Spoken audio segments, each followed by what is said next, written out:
Bonjour à tous. Rejoignez les Patriotes, mouvement libre que je préside, qui se bat pour le Frexit, pour la résistance face à l'oligarchie, pour la France. Le lien pour adhérer aux Patriotes se trouve en description, juste sous cette vidéo. Je vous attends. Merci. La patrie est en péril de mort, luttons tous pour la sauver. Ces mots énergiques ont été prononcés il y a 80 ans, jour pour jour, par Charles de Gaulle, lors de son célèbre appel à la résistance du 18 juin 1940. À Londres, le général de Gaulle en appelait à l'unité de l'ensemble des Français, face à ceux qui, dans l'histoire de France, ont toujours été du côté de l'ennemi, de la collaboration et de la trahison. Commémorer, comme nous le faisons aujourd'hui, c'est bien. Mais si c'est pour le reste de l'année, passer son temps à faire l'inverse du message, de la pensée et de l'œuvre de Charles de Gaulle, alors la commémoration devient une dangereuse escroquerie qu'il faut dénoncer. Aujourd'hui, notre patrie est de nouveau en péril de mort. Et de nouveau, nous devons tous lutter pour la sauver. Là, en ce 18 juin 2020, parce que c'est cela qui compte, j'en appelle à l'ensemble des Français et à l'ensemble des patriotes pour que nous agissions ensemble pour sauver la France et le peuple de France, pour mener un programme de salut public pour notre patrie, pour conduire cette révolution politique dans un esprit gaulliste, parce que le gaullisme n'a jamais été autre chose que révolutionnaire. Révolutionnaire face au conformisme, face au renoncement, face à la désespérance et au défaitisme. Pour appeler à l'action, à l'unité et à la résistance, il faut nommer les traîtres et les collaborateurs d'aujourd'hui en 2020, alors je le fais. Aujourd'hui, les traîtres et les collaborateurs sont ceux qui ont laissé mourir des milliers de Français par conflit d'intérêts et corruption avec l'industrie pharmaceutique. À ce sujet, il faut lire le livre courageux et éclatante vérité du professeur Christian Perron, chef des maladies infectieuses à l'hôpital de Garches. Il ne mâche pas ses mots, il dit la vérité.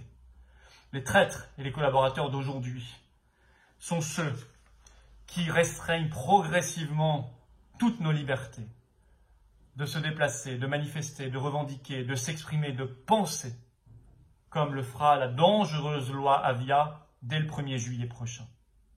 Les traîtres et les collaborateurs d'aujourd'hui sont ceux qui mettent la France et les Français en esclavage, esclaves de la dette, esclaves des banques, esclaves de la finance, ce fascisme doré d'aujourd'hui.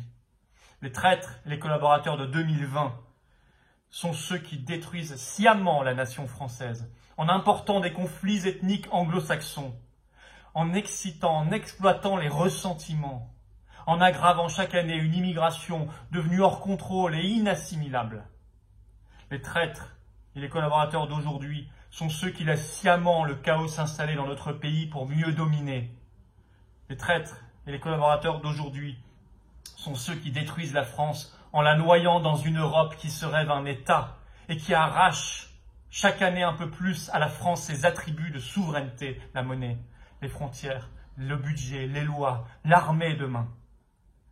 Les traîtres et les collaborateurs de 2020 sont ceux qui font allégeance à l'Allemagne, comme ils l'avaient fait il y a 80 ans déjà, plutôt qu'à la France. Ces traîtres et ces collaborateurs sont au service, non pas du peuple français et de la France, mais au service exclusif d'une oligarchie anti-française. Le peuple français uni et rassemblé, confiant, doit démasquer ces traîtres et les chasser du pouvoir. Il doit se libérer de cette oligarchie européiste et mondialiste. Charles de Gaulle était en résistance. Il l'a été en réalité toute sa vie. Aujourd'hui, il serait évidemment à nos côtés. Il se battrait pour la France et le peuple de France, comme toujours. Et Charles de Gaulle ne baisserait pas les bras devant l'immensité de la tâche parce qu'il n'a jamais cédé au désespoir, même quand il faisait nuit noire. La pente naturelle est au désespoir quand tout paraît si perdu. La pente naturelle est aussi à division quand ça semble si compliqué. Nous devons lutter contre cette inclination naturelle et au contraire nous rassembler pour résister encore et toujours et nous battre. Avec nous, devant nous, Charles de Gaulle se battrait évidemment aujourd'hui pour le Frexit, pour la sortie de l'Union européenne, pour la sortie de l'OTAN et pour rétablir une nouvelle monnaie nationale, un nouveau franc, symbole de notre liberté. pour une France renouant avec sa grandeur, son indépendance, sa liberté, son message unique qu'elle porte partout dans le monde. Il se battrait pour un programme de salut public, de redressement national. Il mènerait la révolution politique avec nous, comme il l'a fait face à toutes les chapelles du défaitisme, du conformisme, du renoncement, face aux étranges défaites et aux étranges renoncements. L'effort à mener aujourd'hui est colossal. Il suppose que nous soyons unis, intelligents et confiants. Vive le général de Gaulle, vive la résistance et vive la France.